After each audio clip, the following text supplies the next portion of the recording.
விஜய் ஒரு படமாவது அவரோட பண்ணணும் அப்படின்னு நான் ஆசைப்பட்டேன். அவரும் ஆசைப்பட்டார்னு நினைக்கிறேன். நான் ஒரு டைரக்டர், அதனால் எப்போவுமே இந்த டைரக்டருங்களுக்கு ஒரு மரியாதை கொடுப்பேன். பாலு மகேந்திரா சார் அவர் ஒரு டைரக்டர்னு சொல்ல மாட்டேன், அவர் ஒரு கவிஞர். அதுக்கு பிறகு எனக்கு பிடிச்சமான டைரக்டர் வெற்றி சார். ஆனால் என்ன அவங்களோட 2 பேருக்கும் வித்தியாசம் அப்படின்னா, அவர் ஒரு சாஃப்டான பாலு மகேந்திரா சார் ஒரு சாஃப்டான கதைகள் ஒரு அப்படி இருக்கும், அப்படி தெளிந்த நீரோடை மாதிரி. ஆனால் அவர்கிட்ட இருந்தவர் அவருடைய பாதிப்பே இல்லாம எடுத்த உடனே ஒரு அதிரடியான ஒரு படங்களை அதே மாதிரி ஆனா நடைமுறையில வாழ்கின்ற மனிதரை பார்க்கிற மாதிரியே இருக்கும் இவர் படங்களை பார்க்கணும். எனக்கு கூட ரொம்ப ஆசை. அந்த ஆசை இப்ப விஜய் ஒரு படமாவது அவரோட பண்ணணும் அப்படின்னு நான் ஆசைப்பட்டேன். அவரும் ஆசைப்பட்டார்னு நினைக்கிறேன். அது அவர்கிட்ட 15 வருஷம் ஒருத்தர் இருந்திருக்காரு.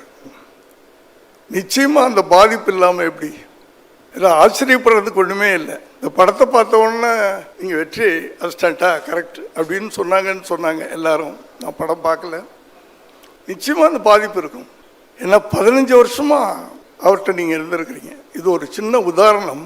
டைரக்டர் சங்கரை பற்றி உங்கள் எல்லாருக்கும் தெரியும். நான் இந்த 80s எங்கள் கதைகள்லாம் ரொம்ப பேர் தெரியாது. அவர் என்கிட்ட அசிஸ்டன்ட் டைரக்டராக ஒரு காமெடி, ஏன்னா என் படங்களில் காமெடியே இருக்காது, வெறும் கதையை மட்டும்தான் எனக்கு சொல்ல தெரியும். விஜய் ஒரு படமாவது அவரோட பண்ணணும் அப்படின்னு நான் ஆசைப்பட்டேன். அவரும் ஆசைப்பட்டார்னு நினைக்கிறேன்.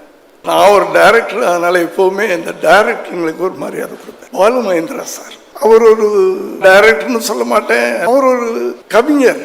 அதுக்கு பிறகு எனக்கு பிடிச்சமான டைரக்டர் வெற்றி சார். ஆனால் என்ன அவங்களோட 2 பேருக்கும் வித்தியாசம் அப்படின்னா, அவர் ஒரு சாஃப்டான பாலு மகேந்திரா சார் ஒரு சாஃப்டான கதைகள் ஒரு அப்படி இருக்கும், அப்படி தெளிந்த நீரோடை மாதிரி. ஆனால் அவர்கிட்ட இருந்தவர் அவருடைய வாழ்கின்றே இல்லாம எடுத்த உடனே ஒரு அதிரடியான ஒரு படங்களை அதே மாதிரி ஆனா நடைமுறையில வாழ்கின்ற மனிதரை பார்க்கிற மாதிரியே இருக்கும் இவர் படங்களை பார்க்கணும். எனக்கு கூட ரொம்ப ஆசை. அந்த ஆசை இப்ப விஜய் ஒரு படமாவது அவரோட பண்ணணும் அப்படின்னு நான் ஆசைப்பட்டேன்.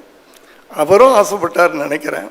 அது அவர்கிட்ட 15 வருஷம் ஒருத்தர் இருந்திருக்காரு. நிச்சயமா அந்த பாதிப்பு இல்லாமல் எப்படி இல்லை, ஆச்சரியப்படுறதுக்கு ஒன்றுமே இல்லை. இந்த படத்தை பார்த்த உடனே நீங்கள் வெற்றி அசிஸ்டண்ட்டா கரெக்ட் அப்படின்னு சொன்னாங்க எல்லாரும். நான் படம் பார்க்கல. நிச்சயமாக அந்த பாதிப்பு இருக்கும். ஏன்னா 15 வருஷமாக அவர்கிட்ட நீங்கள் இருந்திருக்கிறீங்க. இது ஒரு சின்ன உதாரணம். டைரக்டர் சங்கரை பற்றி உங்கள் எல்லாருக்கும் தெரியும். நான் இந்த 80s எங்கள் கதைகள்லாம் ரொம்ப பேருக்கு தெரியாது.